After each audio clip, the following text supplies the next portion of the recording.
Hello everyone, today I want to show you how to make delicious blueberry wine. Let's get started. We will need blueberries that are ripe and not spoiled, a container with an airlock, sugar, water and wine yeast. I want to try something new to see if using a little bit faster type of yeast affects the wine's taste. So I'm going to use two containers, one with added yeast and the other without any added yeast, just using the natural yeast on the fruits. If nothing happens in 2 days, I'll use the regular wine yeast.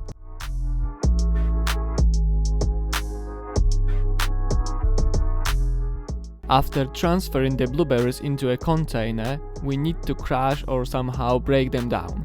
You can do it by hand, but I recommend using a meat grinder. You can also use a blender, but be gentle, because if you break down the seeds in the blueberries, it will have a negative effect on the taste.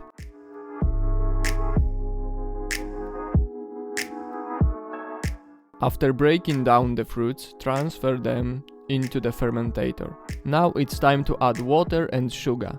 It's best to dissolve the sugar in water by gently heating it.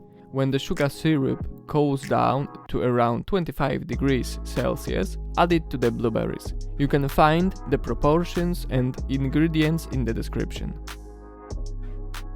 Add the dissolved sugar and yeast. Close the container and mix well.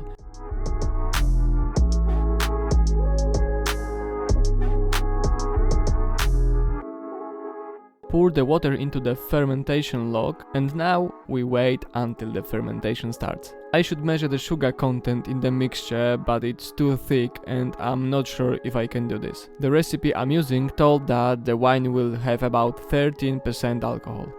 After 2 days, it's clear that the fermentation has started. It's more active in the container where I added yeast, and you can see bubbles and movement in the fermentation log. Even in the container where I used wild yeast, the fermentation has started. The water level in the fermentation log is different and you can see small bubbles on the surface. Remember to mix or shake it every day, as if you don't, it may become moldy and have to be thrown away.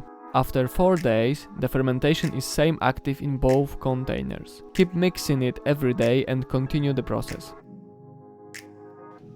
After 14 days, it's time to separate the fruits from the liquid. You can use a funnel or a strainer lined with a cotton cloth for this, but I personally use a filtering bag and the bottom part of my fruit press.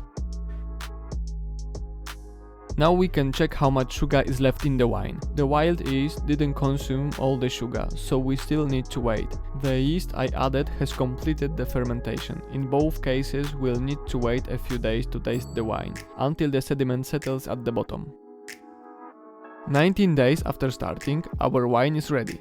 We can transfer it to bottles and try it. The wine with wild yeast is still fermenting, but I will pour a little bit into a glass to compare. If you don't have a container with a tap, you can still siphon the wine with a tube, just like I did, by sucking it out.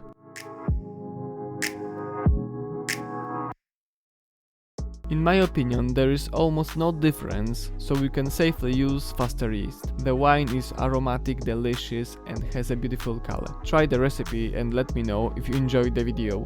If you did, please give a thumbs up and share it with your friends. See you in the next video.